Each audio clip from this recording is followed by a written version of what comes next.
So this is a good slide to put a star next to, and I have to give credit. A great number of these slides were prepared by a transition specialist out of North Carolina, and I just did a little bit of tweaking, but there needs to be a thoughtful, planned, coordinated approach.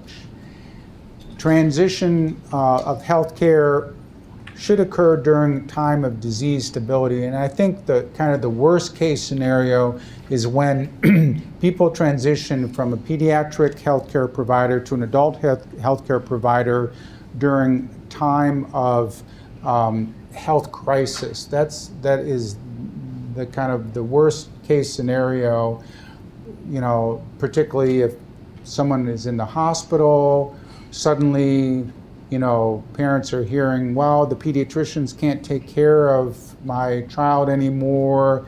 Adult healthcare providers unfamiliar with the patient, unfamiliar with the patient's developmental diagnosis, are suddenly tasked with providing health care. And so you really optimally want to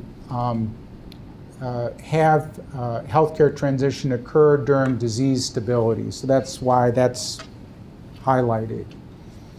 In an ideal world, it'd be nice if the transferring and receiving healthcare teams meet together with the patient and family. We don't do that at the Cleveland Clinic. We don't really have organized transition clinics for people with developmental disability.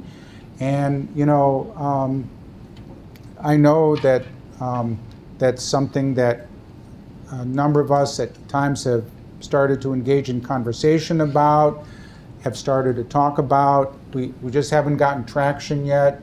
But, there are centers around the country, there are not many and they're not predominant, where there are transition clinics where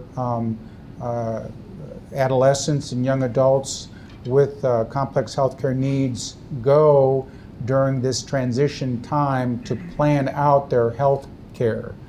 And in those clinics, sometimes you have the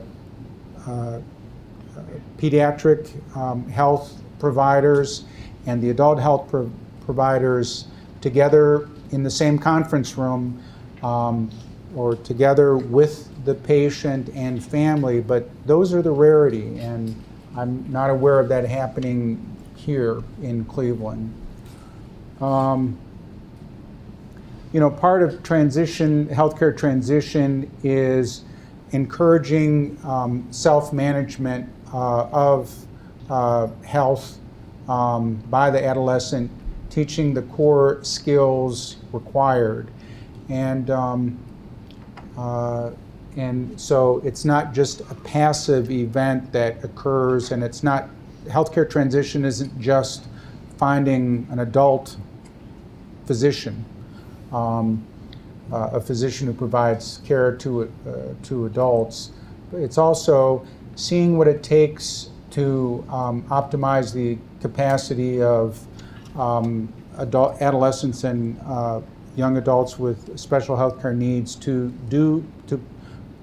do as much self-management of their health as possible. Let me see. One aspect of healthcare transition is that the same healthcare issues relevant for any adolescent need to be considered also. So we're talking about sexuality, about independence, about safety, about mental health. The same adolescent kind of issues that apply to the general population, of course, apply to adolescents and young adults with special healthcare needs.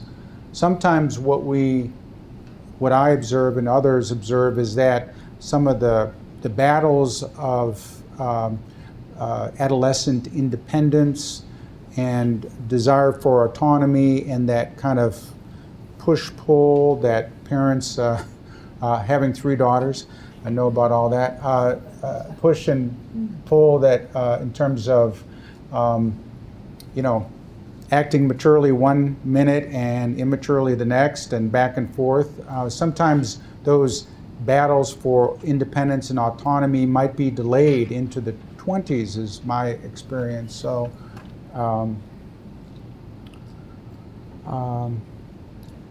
and honestly, we still need to build more institutional support locally for transition. Okay. So let's, I think these slides are informative in terms of looking at different players' perspectives about healthcare transition.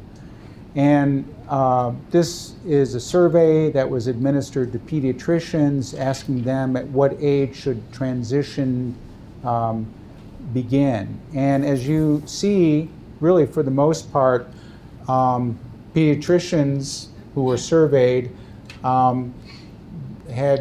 did not see any difference in age at which transition should be considered between adolescents with special healthcare needs and adolescents without special healthcare needs.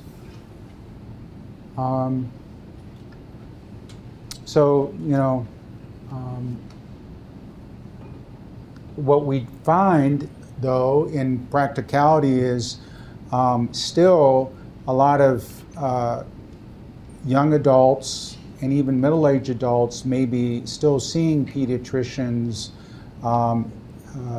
in their 20s and 30s, and transition has not occurred. And so there's been a failure of transition, and that becomes increasingly hazardous as pediatricians, by virtue of their training, are unfamiliar with the conditions of middle age and later age that need to be looked for, prevented, screened for, diagnosed and treated. But still occasionally, I encounter individuals with developmental disabilities well into adulthood who still had been seeing pediatricians. Okay.